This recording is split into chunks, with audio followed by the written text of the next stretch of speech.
Htio sam da kažem da je oslobođenje Skoplja moj san. To je jedna od najljepše napisanih teatarskih drama na prostoru bivše Jugoslavije, napisao je Dušan Jovanović. Imali smo s tom predstavom velike uspjehe, sve regije, od Zagreba, Beograda, Ljubljane, Sarajeva, Makedonije. I sve su predstave bile uspješne, fantastične. Bile su nijanse u nekim rasporedima, dodjeljivanja, nagrada i tako dalje, toj predstavi, toj priči. Jer jednostavno priča fantastična. I ja sam igrao u toj predstavi i, kako da kažem, cijelo vreme sam razmišljao, kad sam živio u Americi, kako da napravimo film od te divne predstave, od te divne priče koja je imala toliko veliki uspjeh u svijetu. Jer je ta nevjerovatna priča o Makedoniji, o tom posebnom mentalitetu, muzici, ratu, karakterima tako posebnim i interesantnim. I zatim u sredini toga rata jedna strašna, dramatična priča o nekoj nemogućoj ljubavi, to ne bih rekao ne ljubavi, nego nekakvoj ljudskoj privlačnosti između jedne Makedonke i jednog njemačkog oficira koji je drugčiji od Njemaca, onako kako smo ih mi doživjeli i onako koju su oni ulogu imali u Drugom svjetskom ratu. Jednostavno jedan poseban čovjek. I to je ono što je Zapad, i uopće, ne samo Zapad, gdje god smo bili, kad smo bili u Rusiji, što su ljudi prepoznali kao jednu strašno relevantnu priču. Ja sam onda sjeo da napišem scenarij, napisao sam ga prije 7 godina, odmah sam zvao mog prijatelja Toziju, Medu, prijatelja s kojim sam radio Before the Rain, pred Doždu, i koji je ostao jedna moja nezaboravna uspomena od svega onoga što sam radio u filmu. Zapravo taj film koji sam radio sa Milčom Marčevskim, Medom, sa mojim prijateljima Makedoncima, Krumcima, Cecilijom, fantastičnom i nestvarnom, s kojom sam glumio u tom filmu. I kad sam radio scenarij, ja rekao Silvija, sad ću napisati ovu ulogu, ti moraš da igraš tu ulogu. I tako se potrepilo da ćemo ponovo igrati zajedno i to me užasno veseli.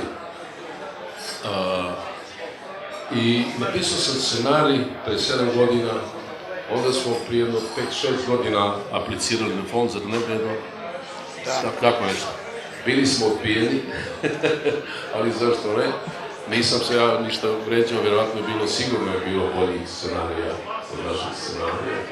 Ali smo dalje nastojali raditi na tom projektu i onda smo prije 2 godine dobili podršku od Ministarstva za kulturu i moram da je spomenem ministarka za kulturu Elizabete, koju zovemo inače Beti, koja je bila od samog početka kad smo razgovarali o tome i kad sam prepoznala taj scenarij, zaista učinila mnogo da se taj scenarij dogodi, da se odobri projekat i da dobijemo podršku. Isto tako smo dobili i podršku od Prime Ministra, koji je isto pročitao scenarij, svidio se scenarija sa odnosnom sastanak i koji je, da kažem, smešno to što kažem, da politika mora da se uključi u neki projekt kulturni, ali izgleda je tako ispalo ovoga puta. I ja sam sretan zbog toga, mislim da su dobro odlučili. A kad kažem da su dobro odlučili, imamo i potvrdu zato jer smo dobili od Euroimaža veliki, odnosno najveći njihov financijsku podršku jednom projektu filmskom i dobili smo najveću moguću ocjenu, 9,90. Dakle, najbolje ocjenjen scenarij na tom konkursu.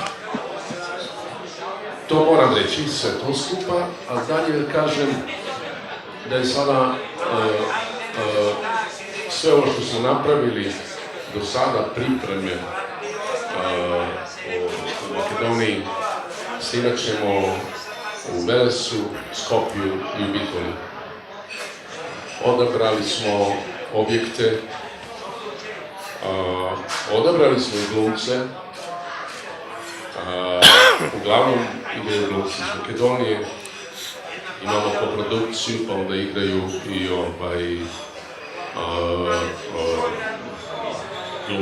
glumica iz Hrvatske, to je moja kćer, Lucija, koja je stvorena za tu ulogu. Bar ja tako mislim. I imamo finske glumce koji su isto koproducenti, finska koproducent u našem projektu. Tako da smo napravili jednu dobru ekipu, ali imam još jednu stvar da kažem. Mnogi moji prijatelji iz Makedonije, da ih samo spomenem, Petar Arsovski, Igor Čampazov, Nikola Stanovski, su mi rekli, Rade, mi smo uzeli jednu malu ulogu, ali hoćemo da budemo s tobom u tom projektu i da ti pomognemo. Tako da im se posebno zahvaljujem za taj ponos.